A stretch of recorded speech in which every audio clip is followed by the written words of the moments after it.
What the mainstream media was afraid to tell you about the news this week. This week, while the mainstream media was obsessing over President Trump's COVID-19 press conferences, here are the things that happened that really matter. The first major study on the prevalence of COVID-19 antibodies in the population finds that in Santa Clara, California, and I quote from the study, population prevalence of COVID-19 ranged from 2.49% to 4.16%. That means between 48,000 and 81,000 people infected in Santa Clara County by early April, which is 50 to 80 times the number of confirmed cases, end quote. There are currently 1,833 confirmed cases in Santa Clara County and 69 deaths. That means there's a crude case fatality rate of 3.8%.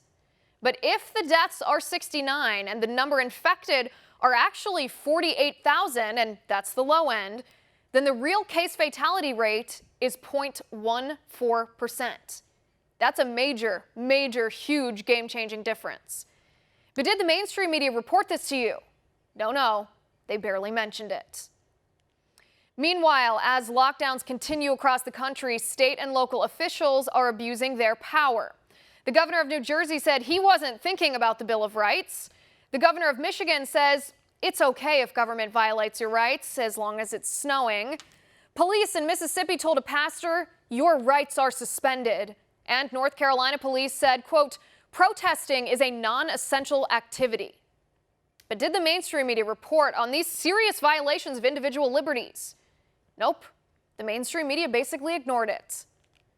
In California, State Assemblyman Miguel Santiago wants California to ban the sale of firearms and ammunition because of COVID-19. That's it.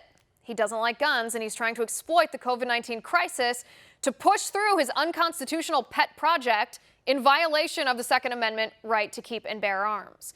But did the mainstream media report on this? No.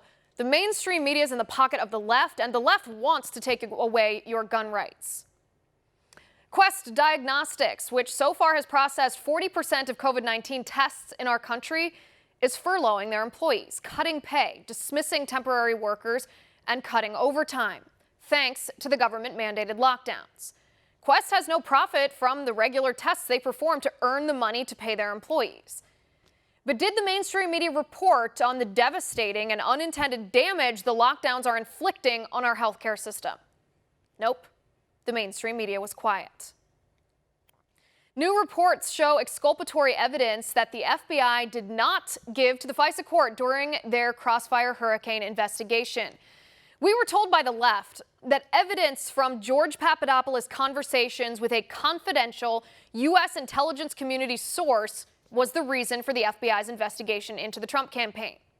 Well, now we find out that the Papadopoulos conversations that the media was clamoring about were actually misrepresented. Papadopoulos told an FBI informant that the Trump campaign was not involved with the hack on the DNC emails. But when the Obama DOJ filled out the surveillance warrant applications, they left out this contradictory evidence. But did the mainstream media report on this? No, they did not. The mainstream media does not care to report any of that to you, so we will.